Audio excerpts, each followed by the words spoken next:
Hi guys, welcome to today's lily dissection lesson.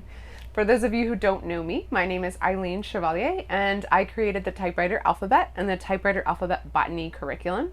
So the curriculum has 36 lessons and cards and worksheets and all kinds of stuff.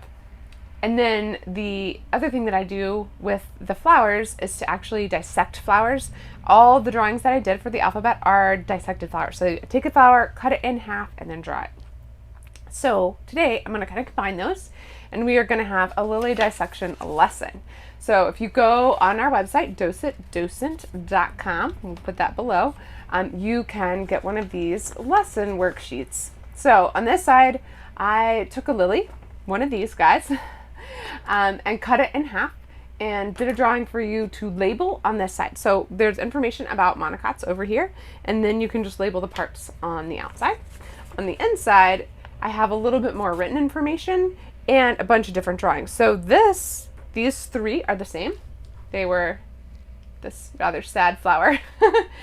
It was beautiful a couple days ago when I did these drawings. And we're going to talk about the different tepals on those, and then how the pistil and stamens are arranged inside. Then I have the drawings of the actual pistil and stamens from the flower. So we'll color code those with some colored pencils. We'll go through those together and then we'll label them. I got a pencil here, and so go ahead and print that out for yourself. And then I have two books that we're going to look at. This one is the DK Smithsonian Flora book, and this one is the Ultimate Visual Dictionary, also from DK. And here we have a monocot and a eudicot flower. They're pretty different, so it's really good to have drawings to show you the differences between them.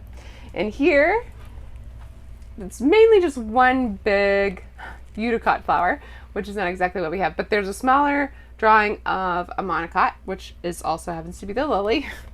Lilies are easy because they're so big and they're easy to find at stores. So that's why I chose a lily to do this dissection for today. So before we get started, I'm going to move my white sheet and pull out this flower for you.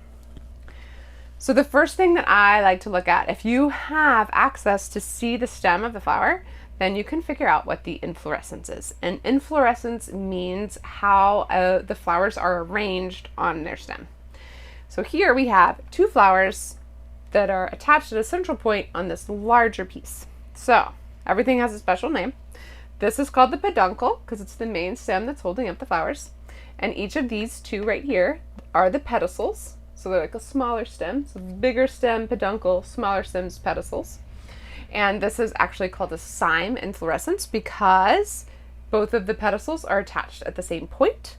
And it's simple instead of compound because there's only one flower on each of the pedicels. So that's our inflorescence. And let's also look at our leaves before we get into that flower. Here's a leaf. And like many of the leaves from monocot flowers, it has parallel veins. So all of the veins start at this base and they go all along the flower or all along the leaf. And what that does is they aren't going to ever branch. And because they never touch, they're called parallel. So there is a little bit of a flower or a little bit of a leaf is right here. So this is the leaf that's on your worksheet if you want to color that green and look for those parallel veins. The outside, so it's really great, just take your fingers, run your hands along the outside. If you feel any ridges or bumps, notice that. But if you don't, and it just goes all the way and it's smooth, then that is called entire margin. And then the third thing to look at is going to be the shape, the overall shape of the leaf. So when we look at leaf shape, it's just like the silhouette. So we're just looking at how is that very outside, what is it shaped like? And most of the time monocots have a linear leaf shape, which means that they're just like a line. They're very long, they're long, thin, sword-like they call it. This is a little bit more of a lanceolate shape, just because it curves here at the base and then it has a pointed tip, but it is also pretty linear. So if you were just going to use like a few basic types, it would fit into the linear category, even though it's a little, not as long and thin as a lot of the monocot leaves. All right, I'm going to bring that camera down so you can see the flower really well, and follow along and color with me and label things as we go along. Go ahead and get out your lily dissection worksheet, and we're going to open that up and take a look at these pictures. So first thing we're going to learn are that petals are the showy parts around the stamen, usually brightly colored. Sepals are leafy parts around the petals, usually small and green, and tepals are the name for the petals and sepals if they look very similar. All right, so let's look at the first picture. The three tepals that are closest to the pistil and stamens are called the inner tepals. These would be called petals if it were a eudicot, but because they're tepals, it's just the three that are closest to the pistil and stamens. And then the three tepals that are closest to the stem, and as we saw earlier, that's technically the pedicel, are called the outer tepals. So that's what would be sepals if it were a eudicot flower, but it's not. It's a monocot flower, so they're all called tepals. And over here, this third drawing, as you can see, everything has a little bit of color and all the little dots. So this is the whole thing. All of the tepals, or if you had a eudicot, what the petals and the sepals of a flower are collectively called the perianth, because they are around, which is peri. You probably remember that from like the perimeter of a square or something. They're around the anthers, and so that anth is just like anthers. The anthers are always on the outside of the pistil. So see these anthers right here? I just laid them all out flat and drew them, but this is the stamen is always between the petal, the stamen, and then the pistils in the center. So the stamen surround the pistil in flowers. You can see that really easily right here. All right, so we've seen it on paper. Let's see it in real life. So this is actually the flower that I drew. It is literally this flower right here. It's been a few days, so it's looking a little sad, but hopefully it'll give us a really interesting ovary that we're going to open up later. So that's it. That's the thing. That's the flower. There it was. So when we're looking at this flower, the very center is this pistil, right? And you can see that the stigma already has a bunch of pollen on it. There's so much pollen on lilies, which is what makes them a little bit crazy to work with. But pistil in the center, surrounding that, we have the stamens, and then surrounding that, see these three inner tepals, how they're closest, and then the outer tepals are the farthest away. And in monocots, usually everything is in a group of three. So that's exactly what we see here.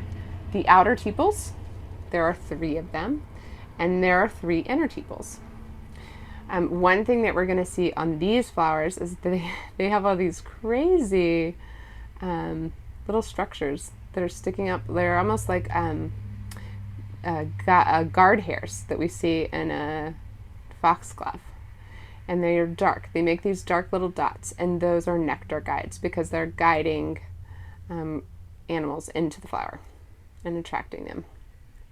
So the first thing we're going to do is take off the outer tepals. So when we turn this over, I'm going to hold it from underneath, you can see that there are all of these ridges. So with this, we're just looking at one of the outer tepals here, one of the outer tepals here, and one of the outer tepals here. And let's compare that with an unopened flower. All right, so let's look at this bud. So if you look at the tip, you can see where all the tepals are coming together up here. So if you follow it back, here's the tip of this tepal. And if you follow this back all the way down, you can see that it is right there, so that you're seeing the rib of the inner tepal, but just the rib. This whole outer part is the outer tepal, and that is happening for all three of these. we'll take this one apart a little bit more, but I just wanted to show you the outer tepals before we take them off. Okay, so see how these were just tucked in right there before. So the outer tepals are here. 1, 2, and it's easy because it's just every other one. 3, and there's already so much pollen everywhere. All right, so those are our 3 outer tepals, and now you can see that there are 3 inner tepals. So what we have left are the inner tepals, right? So it's just like this top drawing, 3 inner tepals. And so let's color those in.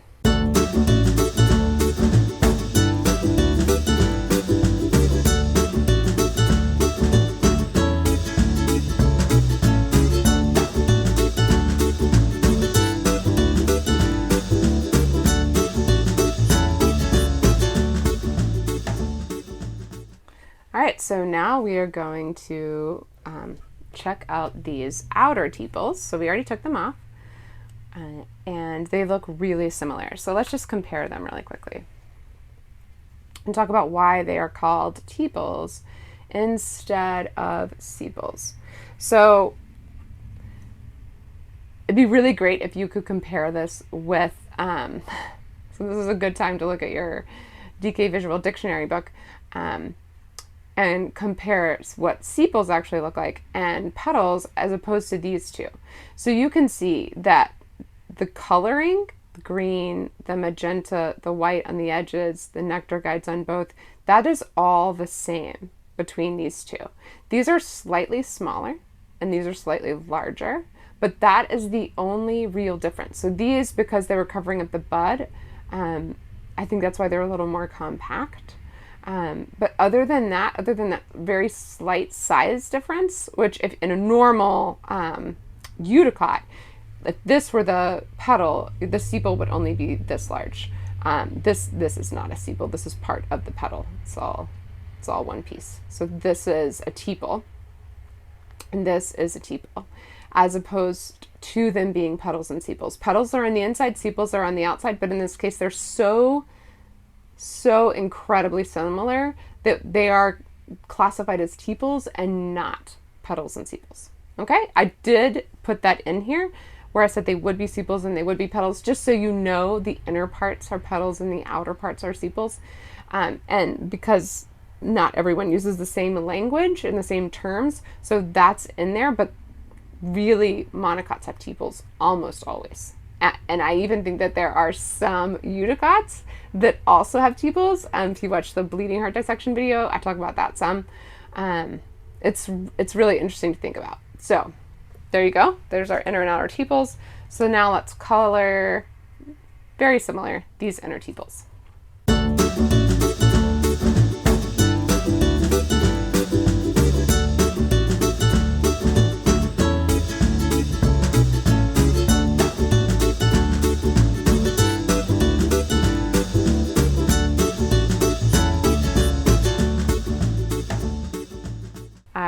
So next up we have all of them together. So like we said, this is the perianth. I'm not gonna color that in front of you right now, but you can color that there as well. So just remember that it's all 6 tepals. Then let's take a look at the pistil and the stamen. So first we'll pull off the rest of the inner tepals. So this is makes it really easy to see the receptacle. That is your receptacle, right? So as you can see from the base, if we're just looking at just the base, all you're seeing right here are the stamen, or the stamens, or stamina. All right, so let's take one off. We'll lay that guy right there. Now we can look in there and see the pistil. So we're just gonna lay all these guys down. We'll lay 3 of them over here. And there you go, halfway. All right, so next up, we have, the lily has one pistil surrounded by 6 stamens or stamina. Do you see the pistil in the center of the 6 stamens in the drawing above? So it's a little bit easier to see on this one. And we looked at this in real life. So we have the pistil is right there and it's surrounded by all 6 stamen. And right now, we've just pulled them apart. So we have this pistil, a single pistil in the center, and then the 6 stamens that were around it. So let's take a closer look at each one of these parts. So we'll start by looking at the stamen, because the stamen's a little bit more simple. The stamen has 2 main parts. If you look in your worksheet, you can follow along. A stamen has pollen on its anther, which is part at the top, and the anther is at the top of the stamen's long filament. So, looking at these, we'll just look at one that's right here. This is the anther. As you can see, there's pollen everywhere now. And then this is the long filament. So there's the anther, and that's where all that pollen is. And then this is the filament. The point of the filament is just to get the anther to the right height, basically. So when flowers want their pollen to be in a certain position relative to their stigma, and where bees or wasps or butterflies, whatever is going to help pollinate them, or if they're going to self-pollinate, they need to be in a particular position. So this is positioning the pollen that's on the anther to be in the correct spot. All right, so to color these guys, we are going to use 3 different colors. We're going to use a bright green for the filament.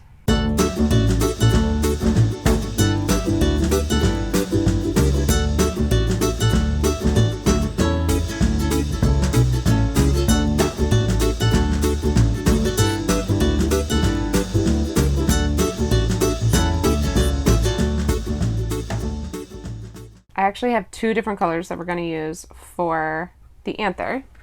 So I'm going to show you the anther again.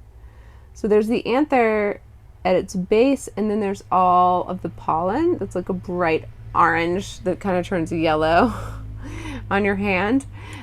So what I'm going to do is do this lighter color first, and then I'm going to do the darker color to show the pollen. So first I'm just going to color the anther itself. So I'm going to color all of the anthers yellow.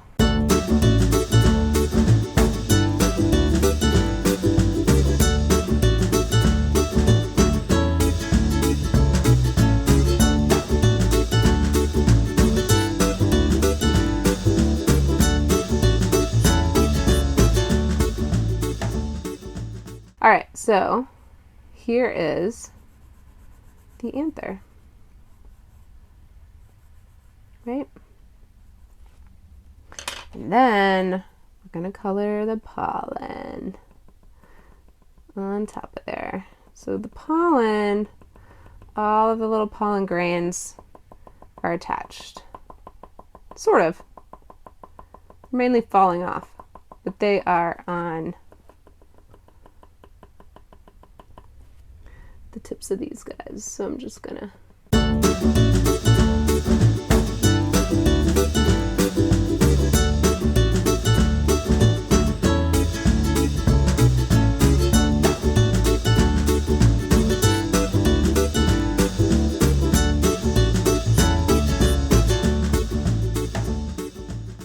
all right, so this whole piece is called the stamen. So now let's look at the pistil. So now we'll take a look at the pistil, and this pistil is really interesting. So the tip of it actually looks pretty yellow. You can barely see the purple that was underneath.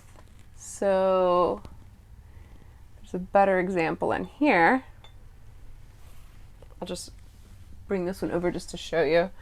So the tip, sorry, it's shaky. The tip of the pistil, which is actually called the stigma, which is right here, is actually pretty purple. So we're going to use purple for that, and then we're going to use a darker green for this darker green part right here. And then I'm actually going to leave the base of it white, even though it's not really white. I just want to be able to distinguish between the 2 colors. So let's look at it. This part up here, see how it has all of this pollen on there? And then do you see how there's not any pollen? Not really, right here. Like if I just touch that, it comes off. But if I touch this, it's still on there. So what's happening is, this is called the stigma at the tip. And this stigma, I like to say it's the sticky stigma, because it is sticky. Like when I intentionally put pollen onto the flower that I drew the other day so that hopefully the ovaries would develop. So when we cut into them, we could see that. And when I did it, I just touched one of these on there and goo came up as I was touching it down. So it's actually sticky. There's actually like a little bit of a gel kind of substance on the tip of this when it's time for it to catch pollen.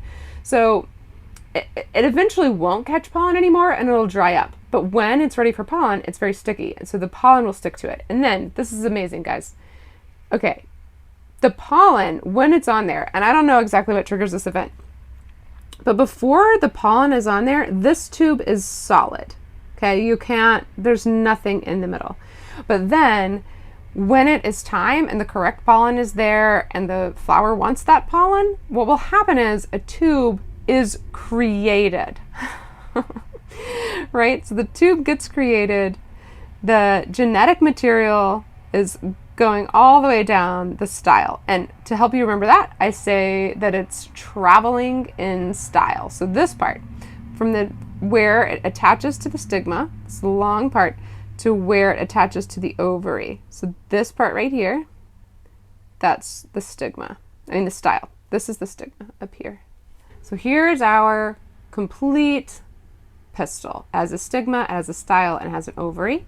And then I'm going to use this guy and we'll label him. And the filament is this whole piece right here. Okay? All right, so let's color our stigma now. So the stigma is purple. We're going to pretend like it doesn't have any pollen on it yet. There's our stigma.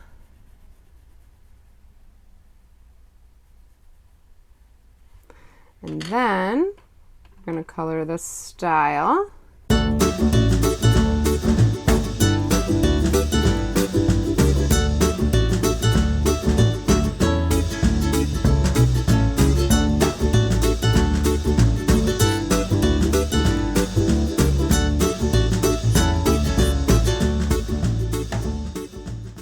And then I changed to this like greenish blue. So we're just going to use that. And no, this is not really the color, but I just want to make sure we're distinguishing. So this is the ovary color. So there is our completed inside, and you can add notes if you want, but having all the colors in, and you can color this guy, you can color the perianth. And then let's just label a couple things on the other side. All right, so we're gonna label the outside of our worksheet. First, I'm just going to label it with the parts with the pencil, and then we'll color it all in. So this tepal, let's decide whether it is an inner or outer tepal. So look at the base. Do you see how the base of this one is right next to the anthers, or right next to the stamens? And this one over here is the one that's on the outside. See how this one is closer to the inside and this one's on the outside? So this is going to be our inner tepal. And these two, since they're the two next to it, will both be in outer tepals.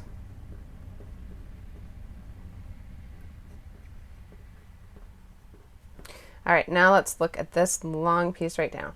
This whole piece is the pistil.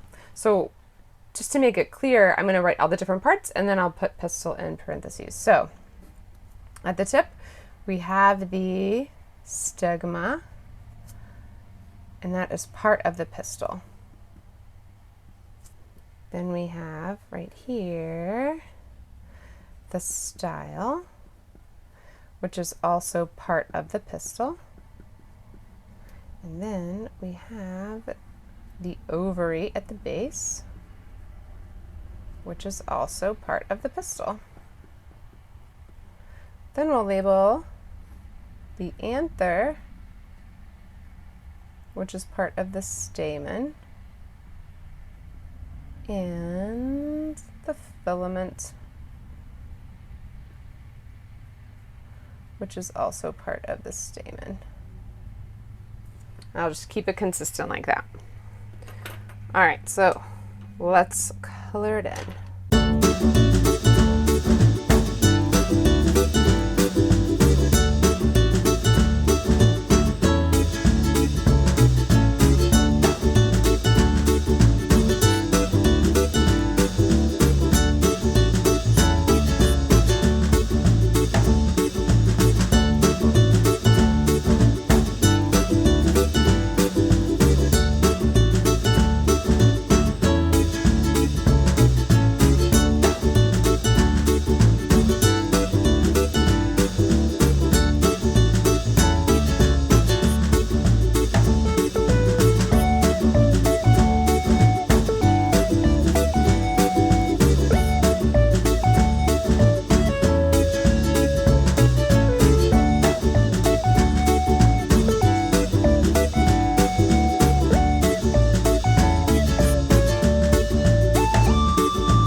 So here is a lily bud, and what I'm going to do is slice into it. Oh, look! Oh my goodness, I love this. So here, this is really cool. This often happens in flowers when you cut them open. So in the immature ones, the female part, see how this female part is a lot shorter, and then when they're fully developed, you have the female is a lot bigger than the male part, but here you've got this smaller female, and the stamens, they're so cool. Let's just compare. Let's take out the stamen. Look at that. Look at the difference between these guys. It's so incredible. All right, we'll put this one here, and we'll compare these. So the filament has gotten a lot longer. So look at that. There's no pollen on this guy yet. See? Amazingly. I mean, my hands are already filthy with pollen, but there's no pollen on here yet. None of that has happened yet. It's just the anther. And where they're attaching, it's kind of hidden. It's up in there. And look at that. So different. So this anther is really large, and then it's going to shrivel up, and then all the pollen's going to appear. So super, super cool. And you can kind of see the ovary right here, because we cut that open. And I did promise you that we would cut that open in this bigger one. So there are two ways that we can cut into the ovary. We can cut long ways, and then we can cut across. So let's cut across first. So that's a cross section. And then we'll take that and cut through the center. That's kind of boring, so hopefully I did a little bit better job. So you can see it's a lot darker there in the middle. And if I can figure out where to bring this up to you, there you go. So you might have wondered on the drawing, see right here where there's this line that I drew in the middle of the stigma? It really is there because I just draw what I see. So that, it's really cool. The top of the stigma is divided into 3 large sections, and then each of those sections has this indentation right here, and that is where this indentation starts all along the style, which is really cool. And then it goes down, so you can see them pretty easily here. So these are the 3 main parts, and then within each of those there's this deeper indentation right there. So, sorry, my fingers are totally yellow from the pollen. That's how that works. Thanks so much for joining me today, guys. I have lots of other dissection videos and more lessons and worksheets and all that, so check us out on YouTube and look for things on the Docent website. If you do some lessons and do some journal activities and have those worksheets and you want to take pictures, I would love to see them.